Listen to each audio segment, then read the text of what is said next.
Hey everyone, have you ever found yourself pausing, wondering if you should say, I could do it, or I could have done it? Yeah, you are definitely not alone. It's one of those little grammar points that trips up a lot of people. But guess what? By the end of this, you are going to know the difference, no problem. So let's get right into it. Could versus could have. What is the real difference? I know, it seems like a tiny detail, but trust me, it completely changes what your sentence means. We're about to crack this thing wide open with one simple rule that's going to make it all make sense. All right, the secret is to forget all the complicated grammar jargon. You only need to remember one single idea that separates these two. It all boils down to this one thing. And here it is. This is the whole shebang right here. Could means you had the chance, you had the ability, and you actually did it. But could have means you had the chance, you had the ability, but you didn't do it. So it all comes down to one simple question. Did the action happen or not? That's it. That's the secret. Okay, so let's zoom in on could. You use this when someone had the chance or the skill to do something and, this is the important part, they actually did it. The opportunity was taken. The ability was used. Done and dusted. Now on the flip side, we've got could have.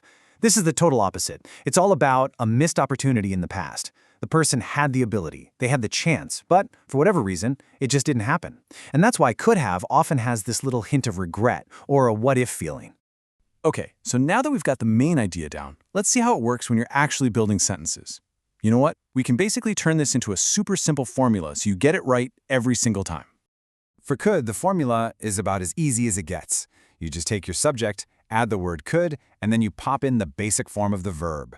No extra endings, no ing, no ed, just the simple base verb.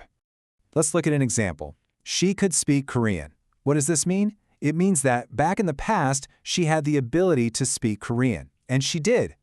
The formula is right there. The subject, she, plus could, plus the base verb speak. Perfect. Now let's check out the formula for could have. It's a little different, but still super easy. It's your subject, then could have, and then the past participle of the verb. You know, that's the verb form like spoken, eaten, or written. For instance, he could have greeted them. So what's the story here? Well, he had the chance to greet them, but he didn't. The moment just passed him by. And you can see our formula working perfectly. Subject, he, plus could have, plus the past participle, greeted. All right. You have the rule, you have the formulas. I think it's time to put your new knowledge to the test. Let's do a quick little quiz right now to make sure you've got this down. Ready? Okay, here's the first one. He bumped into me. He say sorry, but he didn't.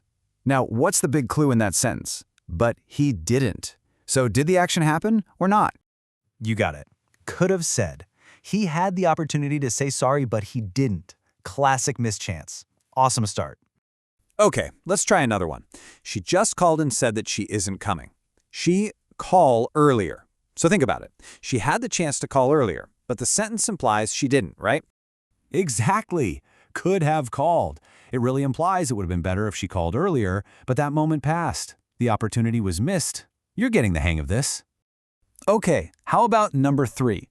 John studied for 10 hours a day when he was a student. This one's describing a past ability that he actually put into practice. Perfect, could study. This is just describing something he was able to do and actually did in the past. It was a habit. There's no missed opportunity here, it's just a fact about his past ability. And here we are, the last one. We helped them, but we didn't have enough time. Come on, you know the drill. Look for that clue. Did the action happen? Yes. Could have helped. The desire was there, maybe even the ability, but because they ran out of time, the action didn't happen. The key phrase was, but we didn't. See? You've absolutely got this. And just like that, you've cracked the code on could versus could have. Seriously, every little piece of grammar you master like this is a huge step towards speaking English with more confidence. All of this amazing, clear information comes to us from our fantastic partners over at the American English Academy. They are all about creating easy-to-understand lessons just like this one to help you really master the language. So, if this was helpful and you want to keep that learning momentum going, you should definitely subscribe to their channel. Just search for the hashtag American English Academy to find a ton more lessons that are just as clear and effective as this one. And one last thing, we really want to hear from you. What's another grammar rule that's been bugging you? What should we tackle in our next explainer? Drop your ideas in the comments below.